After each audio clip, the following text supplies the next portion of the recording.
I am talking to the man, the myth, the legend, and the bigwig at Blizzard Entertainment, Frank Pearce. Frank, how's it going? It's going well, thank you. Good. Now, how is the show for you this year? I mean, obviously BlizzCon is bigger than ever before.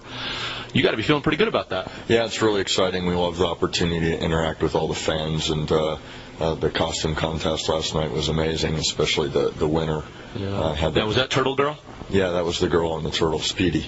Speedy the turtle, okay, all right. And she said she spent 3 months working on the turtle mountain. It was just amazing. So the fans are really passionate. We love to see them come out and give them the opportunity to play the games while they're still in development, so we can take their feedback and iterate on the experience. I'll tell you what, Frank, you guys do something no other company that I know of does. I mean, you busted out Diablo 3. It's obviously not done, and you came up with a playable version for everybody, and obviously everyone's pretty excited about that.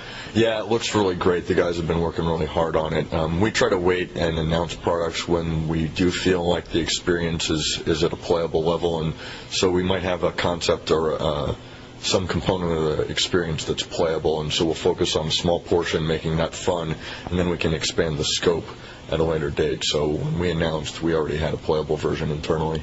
Really? I mean, because I had some hands-on with that the other day, and just yesterday, quite surprised, very frankly. I mean, it is not only playable, it's one of those things where I looked at my watch and realized 25 minutes had passed. Yeah, it's a really compelling experience. It's really fun. It looks great. The technology is really cool. The guys that are working on it are doing a great job. Let me ask you this. Now, Diablo 3, I know you guys are marketing and targeting towards making a great action RPG with Diablo 3. I'm noticing more and more, I don't want to call them MMO elements, but MMO-like elements in the game. There's a lot of role-playing, and Battle.net kind of acts as the hub for people to be hooked up.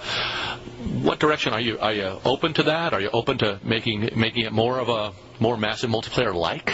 I don't know if I would say massively multiplayer-like, but we definitely want to be able to deliver an experience that leverages the online community that surrounds Diablo and the franchise. So as much as possible, we'll want to leverage ideas that we can draw into the action RPG genre from the MMO genre, and even design elements too. Jay Wilson is the game director for Diablo 3, and he's a big WoW fan himself, and so if you see elements of the WoW experience in Diablo 3, it's because of Jay plays. Well, yeah, there's certainly a certain amount of creep there. I mean, you could see it, and I don't mean that in the Zerg sense, but or the undead sense. But I mean, there's a certain amount of crossover between I think the games and the genres, and they seem to be blending a little bit. Yeah, a little bit. And you know, if there's an element in WoW that's a really fun component that they can leverage, they're going to take advantage of it. There's no reason they shouldn't.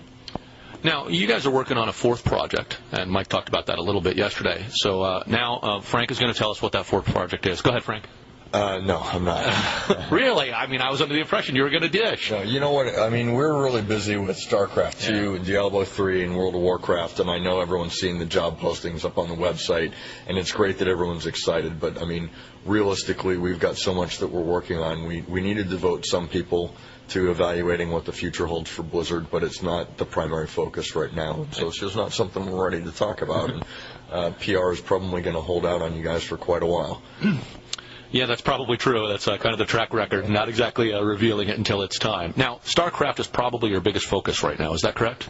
Yeah, we launch Wrath of the Lich King in about a month, so once that's out the door, then certainly StarCraft 2 is going to have the Eye of Sauron on it, and that'll be our big focus. The Eye of Sauron. Right. Nicely put. Nicely put. Now, how far out are you on StarCraft 2? I'm not asking for a day, brother, but I mean, you got to be pretty far along.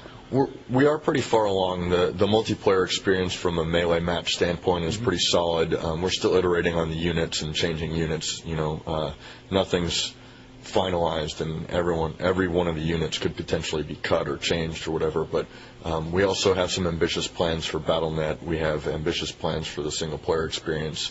If you happen to catch the panel, then you saw some of that stuff, and it looks really good. And if you saw that, you'd know that there's a lot of work that's going to have to go into that, and we still have work to do on that part of it. Still in all, though, I mean, you held a StarCraft 2 tournament here. I mean, you got to be pretty confident, bro. I mean, it's certainly playing pretty well. Yeah, that's what. And when I say the multiplayer experience, like the head-to-head combat, that experience is solid, and we're ready. That's like our foundation. And now we've got some cool ideas we want to do for Battle.net, cool ideas we want to do for the single player that we want to build around it, because we don't want to just deliver a traditional vanilla RTS experience. We want more for our players. Now, you talked a little bit, you mentioned Battle.net a couple of times. I know you guys have some big things in the work. What can you tell us about some of the stuff that's coming out for Battle.net? Yeah, I mean, like StarCraft 2, we're planning to launch it with an achievement system, so that's something that we'll want to